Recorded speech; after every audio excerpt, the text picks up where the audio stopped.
Moi, je ne sais pas quoi dire. Il y a des messages d'alerte qui ont été retrouvés sur les produits au niveau des étiquettes. C'est des messages qui ont été gravés par les Ouïghours et peut-être d'autres employés dans d'autres pays. On peut voir le message « Besoin de votre aide ».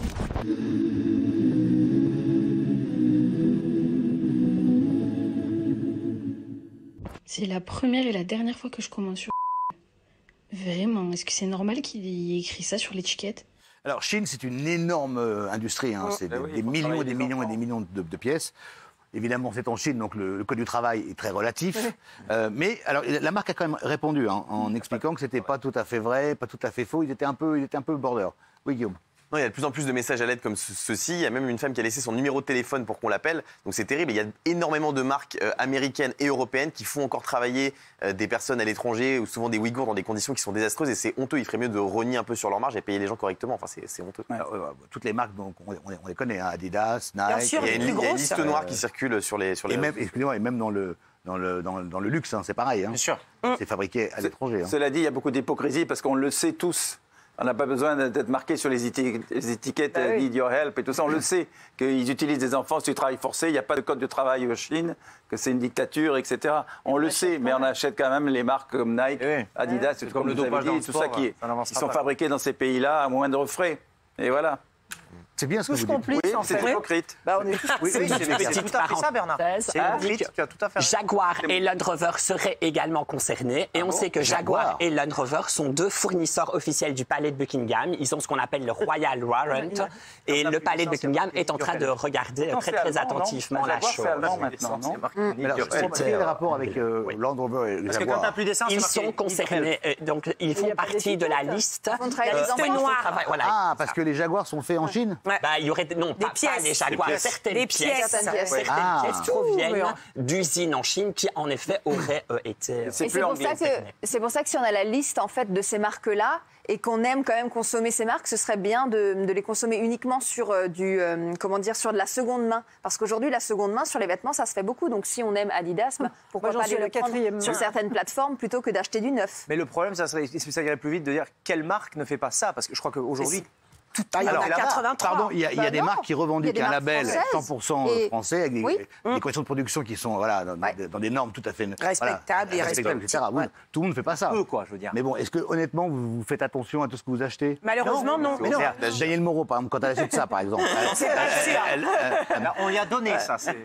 Moi, j'achète le moins possible, vous voyez. Ah bah oui, mais ça se voit, Daniel. C'est pas résistance, c'est pas que je suis mal habillée, je résiste, j'essaye d'aider justement. Il n'y a même pas d'étiquette.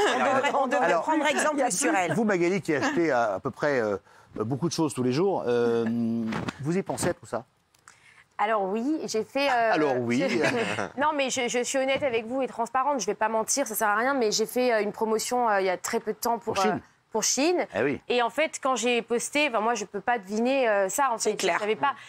Et j'ai reçu une tonne de messages suite à la vidéo qu'il a faite. Après, c'est difficile de se positionner parce que j'ai aussi reçu des messages en me disant mais on a trouvé la même chose chez Zara, on a trouvé la même chose chez un tel. Donc après on se dit ok. H&M, Zara. Oui voilà. Uzo. Alors du coup on se dit ok. Alors vous avez raison, les marques françaises, il y en a qui revendiquent bien sûr une fabrication française. Oui. Après je pense qu'il y a le pouvoir d'achat aussi des Français qui fait que la marque française elle peut pas vendre des t-shirts à 5 ou 10 euros. C'est ça. Donc forcément la personne peut pas se les payer. Donc va être obligée de se diriger vers des sites qui vendent moins cher parce qu'on sait que le SMIC français est très bas. Donc c'est compliqué. Est-ce qu'on doit... Moi, je me suis posé la question, est-ce que je dois continuer à promotionner ou est-ce que je dois arrêter et en vrai, c'est un peu flou parce que on ne sait pas, en fait. Non, mais Dior et Vuitton, ma chérie, c'est français, t'inquiète. Non, mais d'accord, les gens, ils ne peuvent pas se payer des Dior et des Vuitton. France, hein. Mais quand bien même, tu sais très bien qu'aujourd'hui, très peu de personnes en France peuvent se permettre de s'acheter un T-shirt chez Dior. Oui. Donc, à un moment donné, c'est très... Il y avait une marque en France qui faisait des gros prix, c'était Tati, qui a disparu, d'ailleurs, qui s'est bouffé par Uniqlo, par toutes ces marques-là, et qui a disparu, d'ailleurs, totalement. Et c'était un moyen de s'habiller pour pas très cher. C'est juste une petite info intéressante, puisque notre ami intéressante.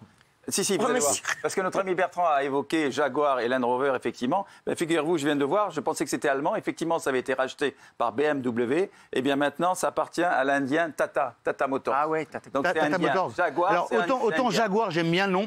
Ta bagnole, c'est Ça une Tata. claque moins, ça claque moins, ça claque Ça claque moins, quand même. Produit, Ça claque moins. Partie des fournisseurs officiels alors, du palais de Buckingham. Excusez-moi, je peux donner l'info, pardon? Alors, quand même, prenez pas de risque quand même.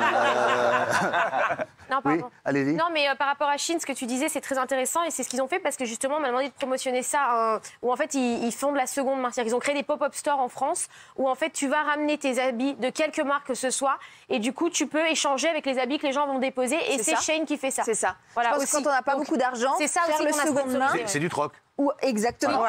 Et c'est ou ça alors, aussi qu'on a sponsorisé, ouais. pardon. Je te ou coupe. alors, si on a plus, je te disais juste tout à l'heure que j'adore ton t-shirt, Jean-Pascal, et il m'a dit, bah, moi, c'est un t-shirt recyclé et tout. Donc, en fait, il y a plein de marques qui font soit du 100% français, soit qui font du recyclé. Donc, il faut faire la promotion de ces. Non, mais je le dis parce que j'ai un événement cette semaine avec compris. Chine par rapport à ça. Et c'est vraiment. Non, mais c'est du pas seconde drôle. main. Non, mais Mais c'est du est-ce que j'ai seconde main rigolé et c'est des échanges.